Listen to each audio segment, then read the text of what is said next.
It's about 6 in the evening.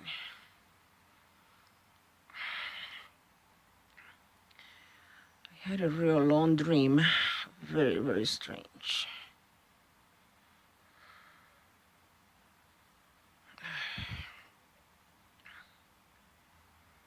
I was,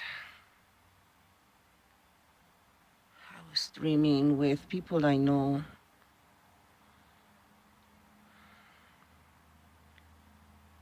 There was Michael Ball.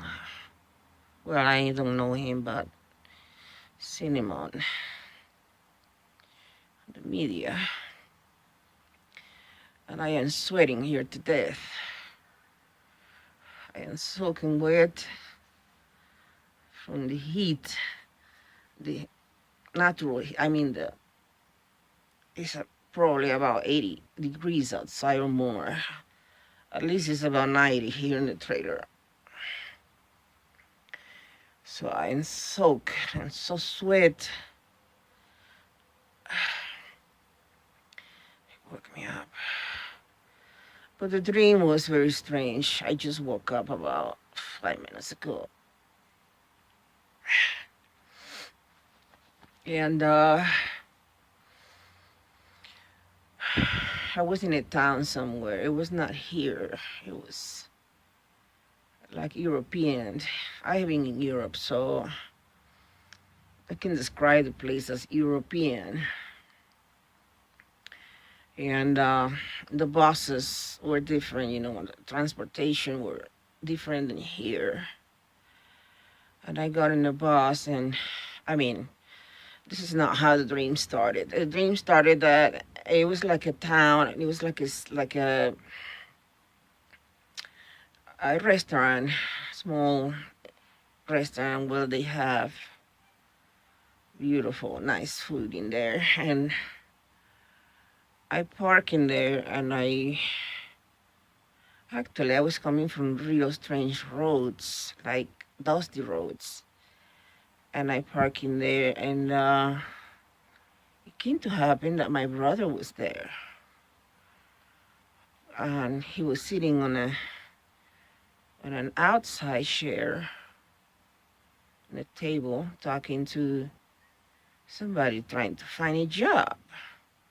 This is incongruent because my brother wouldn't be looking for a job. So anyway, it came to happen that the restaurant has I was actually wanted to buy something sweet in there, like a cake or pastry, some kind. So I wanted, but that was in a dark room. It was not visible for customers.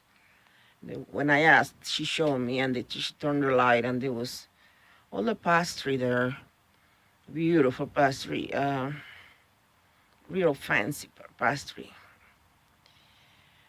like wedding cakes and stuff like that.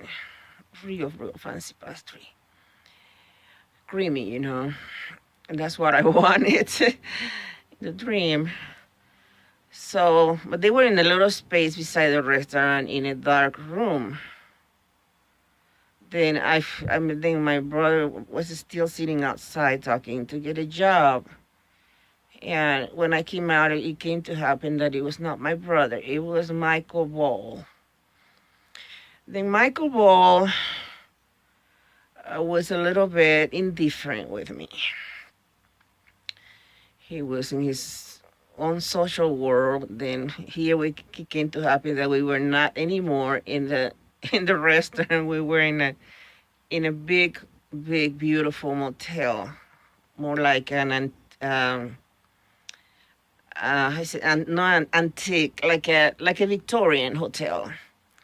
In that strange, probably 1800s motel that has been remodeled, there were several rooms, and he was there socializing with people. But then it came to happen that he came outside to wait for a bus. This was in Europe, like Switzerland, something like that.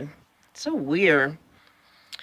And then in the dream, there was also another lady, and it was Paul Crouch.